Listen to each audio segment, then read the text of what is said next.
امام حسین ایسی باکرام شخصیت ہیں کہ آپ کی جو ولادت ہے نا، آپ کی جو برتھ ہے، وہ برتھ بھی کرامت ہے. آپ 6 مہینے میں آپ کا جو حمل تھا، ماں کے پیٹ میں آپ رہے، وہ 6 مہینے رہے.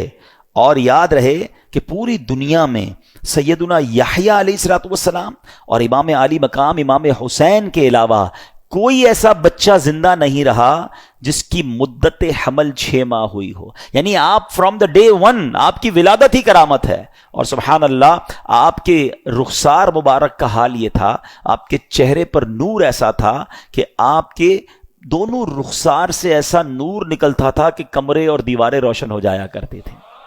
اور کیوں نہ ہو، کس کے نواسے ہیں، کن کے پھول ہیں، آقا کی نگاہوں کے تارے ہیں. اب یہ جو امام حسین رضی اللہ تعالیٰ عنہ جب کربلا کے لیے روانہ ہوئے نا، تو آپ سے مزید کرامتوں کا ظہور ہوا.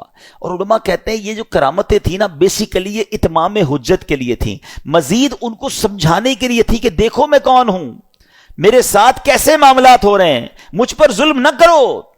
مگر ان ظالموں کی آنکھوں پر لالچ کا ایسا پردہ تھا. امام حسین فرسٹ آف آل آپ نے مدینے سے کوچ کیا اور اب مکے آیا. اب اسی راستے میں سیدنا ابن مطیع رحمۃ اللہ تعالی سے ملاقات ہوئی.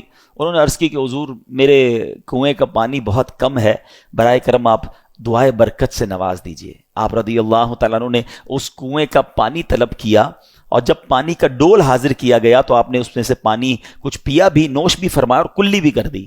اور ڈول کو واپس کنویں میں ڈال دیا گیا.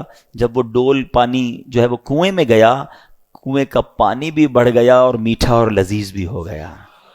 سبحان اللہ. تو یہ امام حسین کی کرامتوں کا سلسلہ رہا. اس کے بعد جب آپ بالکل ایگزیکٹلی 10 محرم الحرام کا دن آ گیا، یاد رہے کہ وہ دن جمعہ کا دن تھا.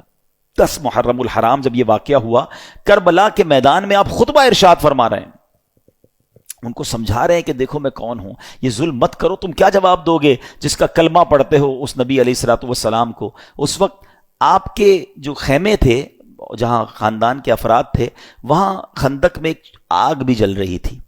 تو ایک بد زبان یزیدی نے بکواس کرتے ہوئے کہا کہ اے حسین، تم نے وہاں کی آگ سے پہلے یہی آگ لگا دی ہے. یعنی معاذ اللہ وہ یہ کہنا چاہ رہا تھا کہ اے حسین، مرنے کے بعد بھی تمہیں جہنم کی آگ میں جانا ہے. امام علی مقام نے جب یہ سنا تو آپ نے کہا کہ اے دشمن خدا، تو جھوٹا ہے، کیا تو یہ گمان کرتا ہے کہ میں دوزخ کی آگ میں جاؤں گا؟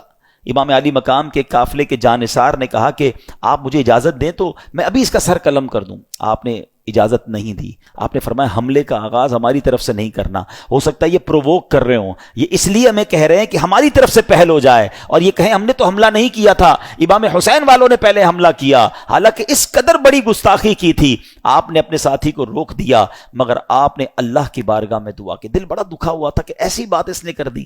آپ نے کہا اے رب قہار، اس کو عذاب نار سے قبل بھی اس دنیا میں بھی آگ کا عذاب عطا فرما. آپ کی دعا قبول ہوئی. وہ بندہ جو گھوڑے پہ بیٹھا تھا، اس کی گھوڑے کو جھٹکا لگا، گھوڑا خود ہی دوڑتا ہوا گیا اور وہ گھوڑے سے جب جہاں گرا تو وہاں آگ لگی ہوئی تھی. اسی خندق میں یہ بندہ جا کر گرا اور وہ بد نصیب آگ میں جل کر بھسم ہو گیا. امام علی مقام نے سجدہ شکر ادا کیا اور اللہ تعالیٰ کی بارگاہ میں عرض کی کہ یا اللہ، تیرا شکر ہے کہ تو نے آل رسول کے گستاخ کو سزا دی. اب یہاں بھی ان کے سامنے یہ واقعہ ہو رہا ہے، سارے لوگ دشمن سامنے کھڑے ہیں اور یہ آپ کی دعا قبول ہو رہی ہے، آپ کے گستاخ کو سزا مل رہی ہے، مگر وہ سمجھنے کے لیے تیار نہیں ہے، وہ انڈرسٹینڈ کرنے کے لیے تیار نہیں ہے.